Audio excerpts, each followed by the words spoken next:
မင်္ဂလာပါဖိဝင်ပါဒီနေ့ကတော့ MOU ၄နှစ်ပြည့်သမားတွေအတွက်ပြောမှာပဲဖြစ်ပါတယ်အခုဆိုရင်ကတော့ဒီ MOU တွေ၄နှစ်ပြည့်သမားတွေကဝေခွဲမရတွေဖြစ်နေတယ်ဘယ်လိုလုပ်ရမှန်းမသိဘူး၄နှစ်ပြည့်တက်တန်းဆက်တိုးလို့ရလားထိုင်းနိုင်ငံထဲမှာပဲ၄နှစ်ပြည့်ကမြန်မာပြည်ပြန်ရမှာလားဘယ်လိုဆက်လုပ်ရမှာလဲတစ်ထေးဘက်ကတိုးပေးမှာလားကျွန်တော်တို့ဘာသာတိုးရမှာလားဘာဆက်လုပ်ရမလဲဆိုတော့မိကုန်းတွေတော်တော်များတယ်ပေါ့နော်အဲ့ကြတော့ကျွန်တော်အကုန်လုံးကိုဒါကျွန်တော်ဘက်ကတော့အကြံပေးတာပေါ့နော်လိုက်လှုပ်ခြင်းမလှုပ်ခြင်းဒီဒါကကိုယ်ရဲ့ကာယကံရှင်ရဲ့ဆန္ဒပဲဖြစ်ပါတယ်ကျွန်တော်ဘက်ကတော့ဒါတကယ်လို့၄နှစ်ပြည့်သွားပြီးတော့မြန်မာပြည်မပြန်ချင်ဘူးထိုင်းနိုင်ငံမှာပဲတက်တန်းတိုးခြင်းတယ်ဆိုရင်လှုပ်ဆောင်အောင်မယ့်ဟာတွေပြောပြပေးမယ်၄နှစ်ပြည့်သမားတွေက MOU မှာမြန်မာနိုင်ငံကနေ MOU နဲ့ဝင်လာတယ်2နှစ်ပြည့်တယ်နောက်ထပ်2နှစ်တက်တန်းထပ်တိုးလို့ရတယ်4နှစ်ဒီပဲခွင့်ပြုထားတယ်နောက်ထပ်တက်တန်းဆက်တိုးခြင်းတယ်ဆိုရင်ဒီလူကre-entry လို့ခေါ်တဲ့ပြန်ပြီးတော့MOU အစအနေပြန်လျှောက်ရတယ်လို့မျိုးအလုပ်ခေါ်စာတွေတိုင်ရုံးမှာပြန်တင်ရတယ်အလုပ်ရှင်ဘက်ကနေပြီးတော့ပြန်တင်ပြီးတော့အလုပ်သမားတစ်ခါနေဆက်ကိုတစ်ခေါက်ပြန်ဆင်းရတယ်အဲ့မှာ passport စာအုပ်လုပ်ပြီးတော့တစ်ခေါက်ပြန်တက်ရတယ်ပေါ့နော်လုပ်ငန်းစဉ်ကထိုင်းထဲမှာပဲလုပ်လို့မရဘူးပြီးတော့ကာယကံရှင်တယောက်တည်းရဲ့ဆန္ဒနဲ့လည်းမပြီးဘူးတင်ပေးတဲ့အလုပ်ရှင်ရှိရအောင်ပါဆောင်ရွက်ပေးတဲ့ agency ရှိရအောင်ပါပေါ့နော်အဆင့်နေရာရမ်းများတယ်အဲ့ကြတော့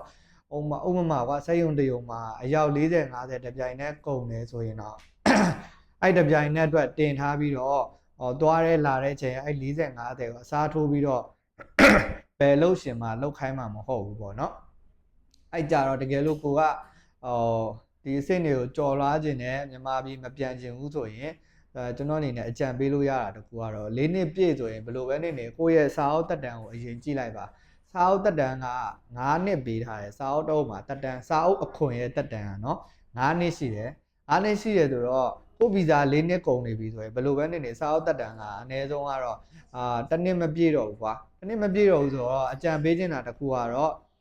တန်ယုံမှာသွားပြီးတော့ဗီဇာတွေဝက်ပါမစ်တွေတက်တန်းမကုန်ခင်မှာကိုယ့်ရဲ့တန်ယုံမှာဒီထိုင်းနိုင်ငံမှာရှိတဲ့မြန်မာတန်ယုံကိုသွားပြီးတော့စာအုပ်အခွန်အတစ်တုပ်ကိုလဲထားလိုက်ပါ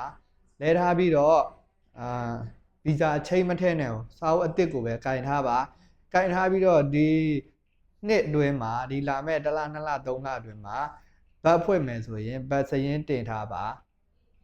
ဘတ်ကြိုပြီးတော့စရင်တင်ထားပြီးတော့ဘတ်ဝင်ရိုက်ပါဘတ်ဝင်ရိုက်ထားပြီးတော့ဘတ်ရိုက်လို့အချက်လက်တွေရလာပြီဆိုရင်ဒီအခုလက်ရှိစာအုပ်လဲထားတဲ့စာအုပ်အတစ်ထဲမှာဗီဇာချိန်ထည့်ပြီးတော့ဘတ်ဗီဇာနဲ့တက်တန်းထပ်တိုးပြီးတော့ထပ်နေလို့ရပါတယ်ဒါကတော့ဒီ၄နှစ်ပြည့်တွေအတွက်အကြံပေးတာပါ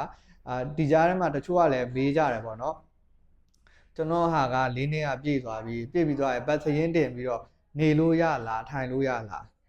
၄နှစ်ပြည့်ပြီးသွားရင်ဘယ်လိုပဲနေဗီဇာထပ်ထုလို့မရတဲ့အတွက် overstay ပဲเนาะ overstay ဆိုတော့ဗီဇာမရှိတော့ဘူးစာအုပ်ထဲမှာမရှိတော့ကိုဘာသာနဲ့ကိုအနေရလွတ်အောင်ရှောင်ကြီးကြက်ပြီးတော့ကိုအာမခံချက်ပေးနိုင်တဲ့အလုပ်ရှင်တွေပါဒီမှာရှာပြီးတော့ခဏဝင်ပြီးတော့အလုပ်မေးလုပ်နေပါမေးလုပ်နေပြီးမှဘတ်စရင်တွေပါတယ်တင်အထောက်ထားအပြည့်ဖြစ်ပြီဆိုမှကိုအစဉ်ပြေတဲ့ကိုကြိုက်တဲ့အလုပ်ကိုပြန်ရှာပြီးတော့ပြန်လုပ်ပါဒီနီးလန်းပဲရှိတယ်တခြားနီးလန်းကတော့မြန်မာပြည်မပြန်ဘဲနဲ့နေနေတယ်ဆိုရင်တခြားနီးလန်းတော့မရှိဘူးเนาะတေချာစဉ်းစားပြီးတော့တကယ်လို့ကိုကသဘောတကားဖြစ်နေတယ်ကျွန်တော်၄နှစ်ပြည့်မဲ့ဗီဇာကနောက်နှစ်5လပိုင်းနောက်နှစ်6လပိုင်းမှာကုန်မှာဘတ်ရမလားဘတ်ကတစ်နှစ်ပဲရဆိုကျွန်တော်မကုန်ခင်မဲ့ဘတ်ကကုန်တော့မှာဆိုတဲ့လူတွေအတွက်လည်းဖြစ်နိုင်ရတော့အခု၄နှစ်ပြည့်အတွက်ထိုင်းနိုင်ငံအတွင်းမှာတိုးပေးဖို့လုပ်ငန်းစဉ်တွေမရှိသေးဘူးမစီစဉ်ထားသေးဘူးမထွက်သေးတာဖြစ်တဲ့အတွက်ဘယ်လိုပဲနေဘတ်ပဲရိုက်ထားဖို့ကြံပေးခြင်းတယ်ကိုကမြန်မာပြည်မပြန်ချင်ဘူးဆိုဘတ်ရိုက်ထားပြီးတော့၄နှစ်ပြည့်တွေဥမာကွာတိုးပေးရဆိုရင်တော့တစ်မျိုးပေါ့မတိုးပေးခဲ့ဘူးဆိုရင်ကိုကအဲ့ချိန်ကျမှဘတ်လည်းမဖွင့်ဘူးဆိုကိုရုပ်ခါရတယ်ဖြစ်မယ်အဲအကြောင်းမို့အကြံပေးချင်တာတခုကတော့နောက်နှစ်ပြည့်မဲ့လူပဲဖြစ်ဖြစ်ဒီနှစ်ထဲမှာပြည့်သွားပြီးတဲ့လူပဲဖြစ်ဖြစ်ဘတ်တင်ထားပါ